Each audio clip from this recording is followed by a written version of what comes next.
23 lakh plus students appeared in NEET UG last year in 2024. Is doing MBBS worth it or not? Hello everyone, it's 5:51 a.m. in my mobile right now, and I have decided of making this video because I'm awake since 3 a.m. and right now I don't have anything to do. So I'm doctor Ishika and I am an intern. आज मैं आप लोगों के साथ में discuss करने वाली हूँ अपने पॉइंट ऑफ व्यू से कुछ ऐसी बातें जो कि I think as a aspiring medical student you should know before you decide whether you want to become a doctor और नॉट. जब आप एक बहुत डिफिकल्ट एग्जाम क्लियर करके एक मेडिकल कॉलेज में पहुँचते हैं तो आपको बहुत सारी पढ़ाई करनी पड़ती है. But study is actually not a problem because जब आप पढ़ाई करते हो तो उसके साथ साथ बहुत सारी एक्स्ट्रा करिकुलर एक्टिविटीज़ होती हैं, फन एक्टिविटीज़ होती हैं जो आपको इंटरटेन भी करती रहती हैं साइड बाय साइड. लेकिन there is always some pressure. There is pressure of time, there is pressure of passing during exam.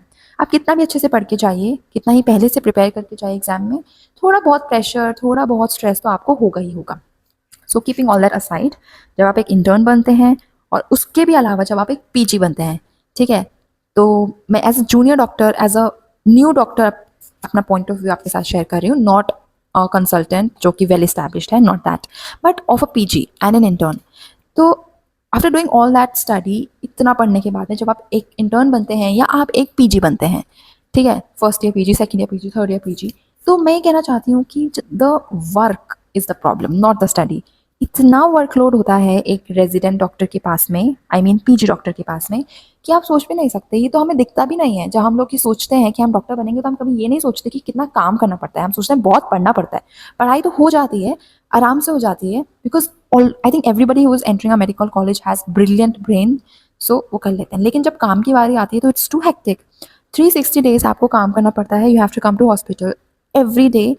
Leave लेने के लिए भी बहुत ही कम डेज की लीव आपको अलाउ होती है, और अगर आप बीमार हो जाओ या कुछ हो जाओ तो you have to specially take a leave. आप ऐसे ही मुंह उठा के छुट्टी भी नहीं ले सकते, and you will get extension. अगर आप लीव ले रहे हो तो आप जितने दिन की लीव ले रहे हो उतने दिन का आपको एक्सटेंशन मिलेगा. ये तो होना ही होना है, ठीक है. ये काम आप करते हो, 360 डेज आप हॉस्पिटल आते हो, आपको 24 आवर्स की ड्यूटी करनी पड़ती है, कभी कभी 36 आवर्स की ड्यूटी करनी पड़ती है, ठीक है. एंड आप रात को भी नहीं सो सकते, कोई गारंटी नहीं है. जैसे आई एम एन इंटर्न और मैं रात को 11:30 सोई थी. फिर मुझे 1 बजे फिर से उठना पड़ा क्योंकि एक पेशेंट ईआर में आया था और मुझे उसकी हिस्ट्री लेनी थी. तो PG Dai was already in ER, so he is awake, he is not even sleeping, ठीक है. He is awake since yesterday morning and he is not even sleeping. So he woke me up at 1 a.m. and I had to go to ER to take history. After that I came back and I slept. Then he again woke me up at 3 because there was a delivery, normal vaginal delivery going on in OBG ward. So I am posted in pediatrics right now. So me and my PG, we went to the labor room and we assessed the newborn, everything that has to be done. And now I came back. Now I'm free. So I'm making this video so you can understand that PG has not been sleeping since 24 hours. अब वो आज भी 10-11 बजे से पहले तो उनको छुट्टी भी नहीं मिलेगी, ठीक है, because he needs to do all the necessary stuff that has to be done. ये हर पीजी की स्टोरी है, चाहे वो ओबीजी में हो, मेडिसिन में हो, सर्जरी में हो या रेडियोलॉजिस्ट हो, everyone is working. Sometimes there are shifts, but the point is वो इतना ज़्यादा पढ़ते हैं, इतने long working hours they have to work, but उनको जो पे मिलता है वो काफ़ी कम होता है. They are not getting paid as per the hard work they are putting in. They get little amount which is not sufficient, I believe. Even an intern, चलो इंटर्न तो इंटर्न है, लेकिन एक पीजी इतना काम करता है फिर भी उसको बहुत कम पैसा मिलता है. तो earning is not that good as we think. हमसे ज़्यादा और लोग अर्न कर रहे हैं, ठीक है, जो डॉक्टर नहीं है. सेकंड थिंग इज आपको अपने आप को इस्टेब्लिश करने में बहुत बहुत टाइम लगता है. मतलब you have to work really hard. आप 3 साल पीजी करते हो, फिर आप अगर आपको और कुछ स्पेशलाइजेशन करनी है तो आप वो स्पेशलाइजेशन करते हो, तब जाके आप इस लायक बनते हो कि आप अपने आप को कहीं इस्टेब्लिश कर पाओ, आपको लोग जान सकें. You have to build a repo with your patients every time you treat them, because ultimately that is what makes you a good doctor. And इसी से लोग आपके पास आते हैं. If you have a reputation with your patients, they will come to you again and again and again. तो ये सब है. तो जितना आप काम कर रहे हो, जितने लंबे वर्किंग आवर्स हैं, उतने ज़्यादा पेमेंट नहीं होती है, ठीक है ना. ये क्या है, एप्रिसिएशन भी नहीं मिलता है. Anyways, but the only earning you can expect is blessings from people. If you treat them, they will bless you. अब ये भी कोई गारंटी नहीं है. कई बार पेशेंट लोग डॉक्टर के साथ लड़ाई करके चले जाते हैं, उनको थप्पड़ मार के भी चले जाते हैं, तो कोई गारंटी नहीं है. लेकिन पर्सनल सेटिस्फैक्शन होता है जब आप किसी को ट्रीट करते हो या कुछ नया सीखते हो, या कुछ भी करते हो, कोई प्रोसीजर सीख रहे हो या किसी पेशेंट को ट्रीट कर रहे हो, पेशेंट को सूचरिंग कर रहे हो, पेशेंट को काउंसिल कर रहे हो, तो you get some personal satisfaction. आपको लगता है कि you have done something good today.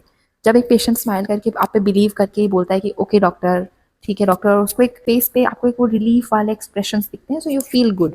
तो this is the actual earning that you earn from being a doctor with some amount of money.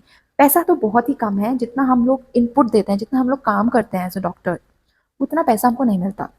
फिर कहीं जाके बाद में आप एक कंसल्टेंट बनते हो, तब you start earning lakhs per month.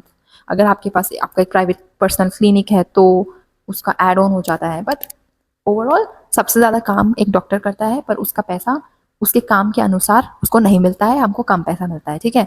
तो ज़्यादा खुश होने की ज़रूरत नहीं है। बहुत ही लंबा जर्नी होता है, 5 साल आप एमबीबीएस करते हो, फिर आपको पीजी करना पड़ता है 3 साल, ठीक है।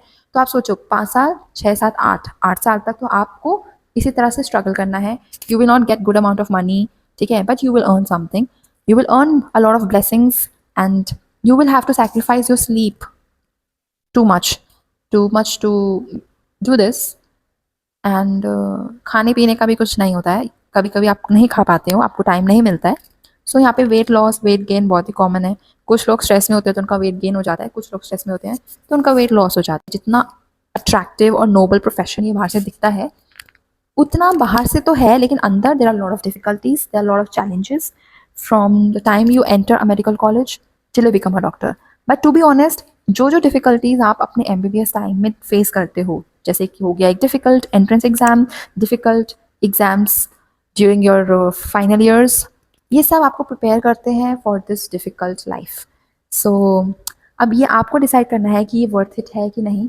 मैं तो ये कहूँगी कि it's definitely worth it because it makes me happy. The only thing I regret is कि मुझे पैसा उतना ज़्यादा नहीं मिलता, और शायद किसी भी रेजिडेंट को उतना ज़्यादा पैसा नहीं मिलता है।